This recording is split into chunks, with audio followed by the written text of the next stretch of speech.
Welcome to the Wealthworthy Podcast. I'm Trisha. Hi, I'm Darian. Thanks for joining us. This week we'll be talking about the racial wealth gap, which is really us talking through the disparities that occur across races when we discuss wealth. A lot of what we talk about here is just how can you begin thinking more about your wealth, and a part of that is understanding the different challenges that might face you or other people around.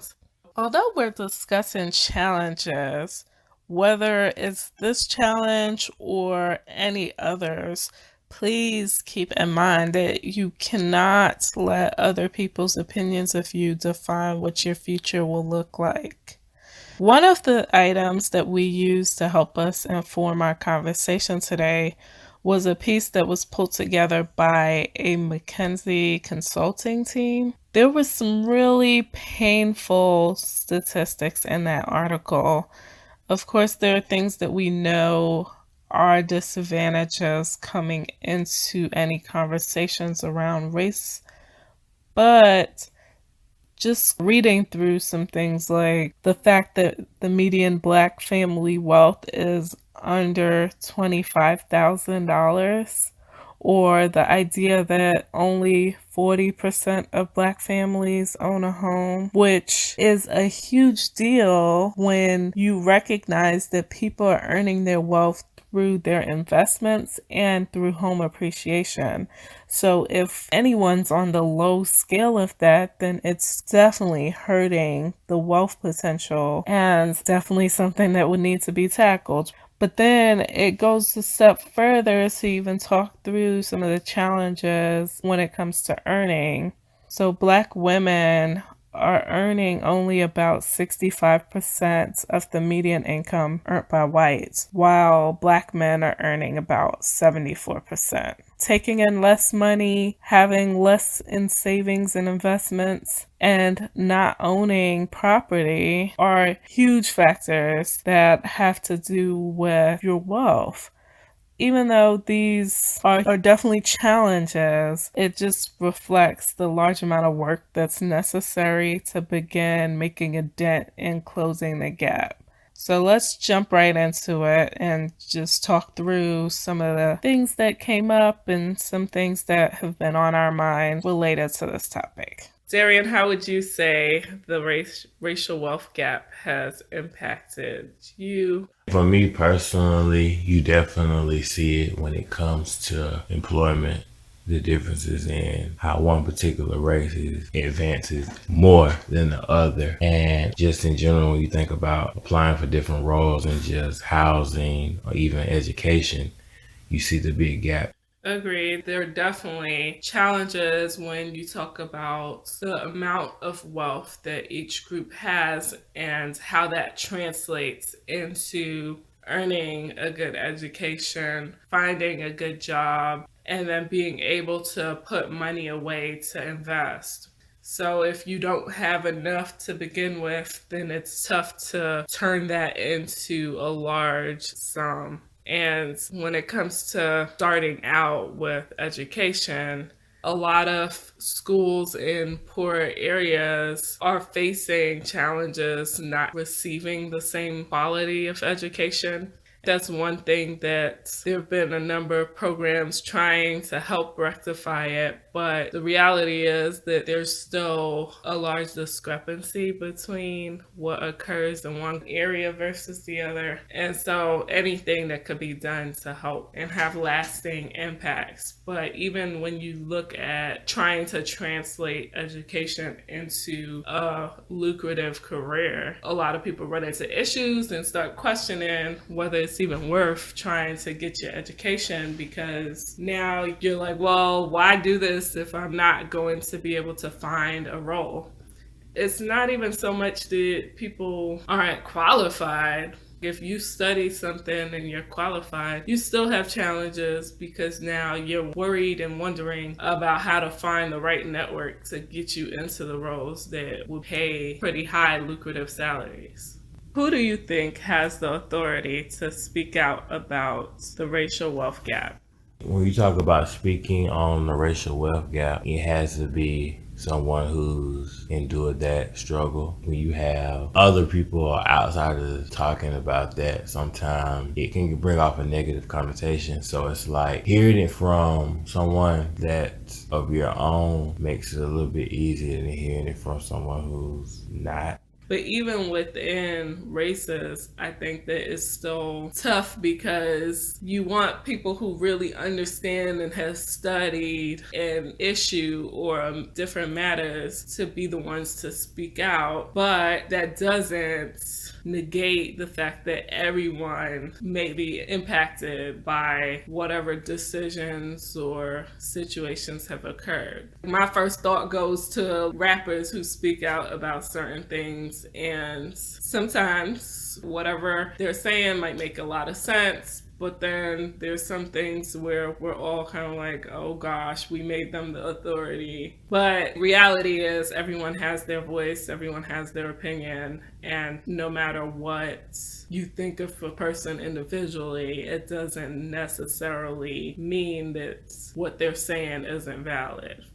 Yeah, but some of that is just more of an opinion than actually helping the situation. And it's looking at it from a different lens because, like you said, for people who are entertainers or celebrities, they're already at that place where they want to be. And most of them are trying to grow and do more. And that's why everyone has a valid point and a voice that they should be expressing so you can understand from their lens how they interpret things. And it also shows us what areas we have to work on ourselves. I know a lot of conversations when you talk about how people feel you should be able to solve a problem starts to be all over the place. Everyone is like, well, my idea is going to work, and somebody else comes up with something completely different. But it's such a complex issue that there's no one fix. I guess that segues into the next question. How could we begin to approach the situation to begin closing that gap?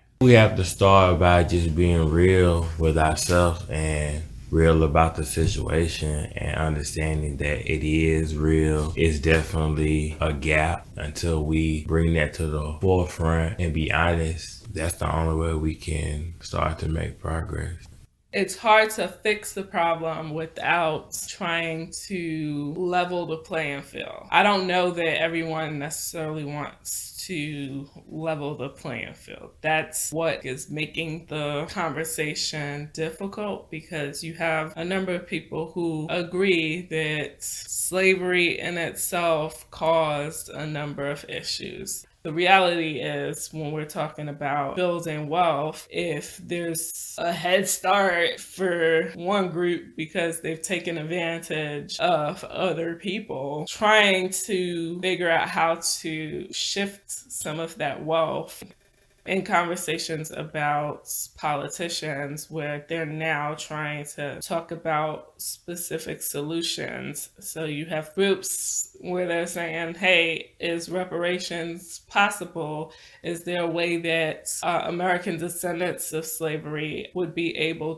to gain some kind of reparation from the evils of the past? And then you have people who are trying to put a more holistic approach. Like, well, maybe we can look at how to relieve the debt of groups that are poor or have lower incomes. But the holistic approach, like, will that solve anything? I think it has to be deliberate and direct. You can't try to fix the whole system when it's already tilted so far on one end. The only way to create some kind of remedy is to be direct about who you're helping and how you help. To me, if there's any way that we would be able to focus on education and training programs where people are still getting the quality education and being able to begin building the networks necessary to get into some of the roles that are more lucrative and have potential growth, especially when we talk about trying to move up the ranks. people have, right? But when we talk about the group as a whole, that's when you start running into those questions on, well, what are the masses doing? And if you're stuck in positions that don't give you that leverage, then it's hard to have enough discretionary income to begin building the kind of wealth that you would want. Education and good training programs are a start, especially if it comes without having huge debt, but that's not the fix alone. We have to do more than just that. And when they talk about reparations, I get the idea of wanting to pay back, especially when we've seen how that impacted other groups. But financial literacy is important because you wouldn't want someone just spending without truly understanding how their income and earnings can impact their own growth. So you want to spend your money on things that are worth it to you. There are a lot of things that we could be talking about. So just being able to get your kids into activities that make sense for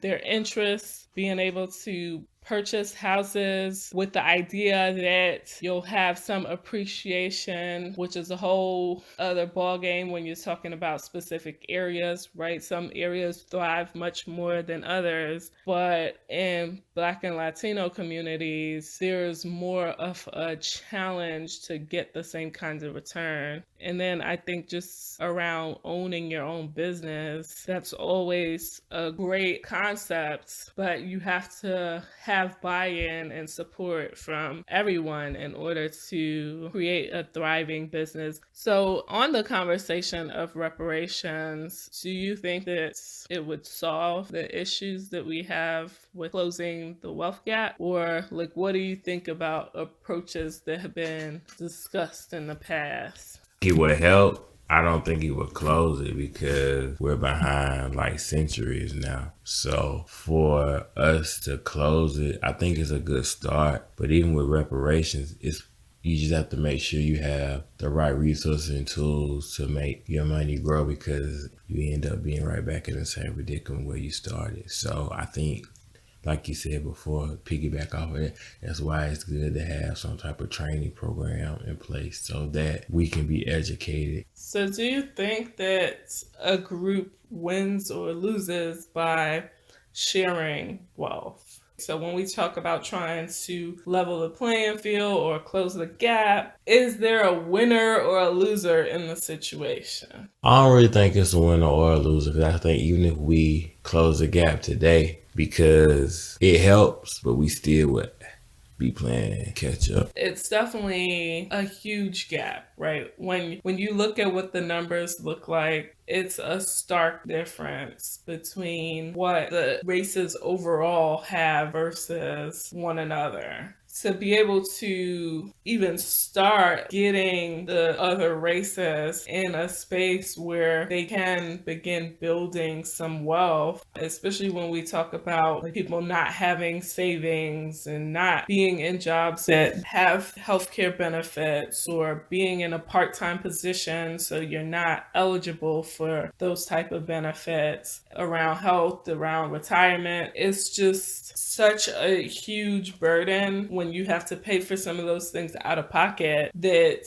it truly does negatively impact the wealth creation. And so if you're only earning about 30,000, 40,000 in comparison to groups that are earning 80,000, 90,000, then it already puts you at a disadvantage. Being able to have more discretionary income to do the saving, to do the investing. And so being able to address this is the first step, but also being able to figure out how to strengthen your own skills and being equipped to participate in our competitive market is also the onus that we take on our own selves, right? Like, we have to take on that piece, but there are lots of pieces that we need to deliberately address as a system. there are a number of things that we can continue talking about around this. And if you want to read the specifics of the study that we had mentioned by McKinsey, we'll include it in our description box so that you can really see just how wide the differences are and what we're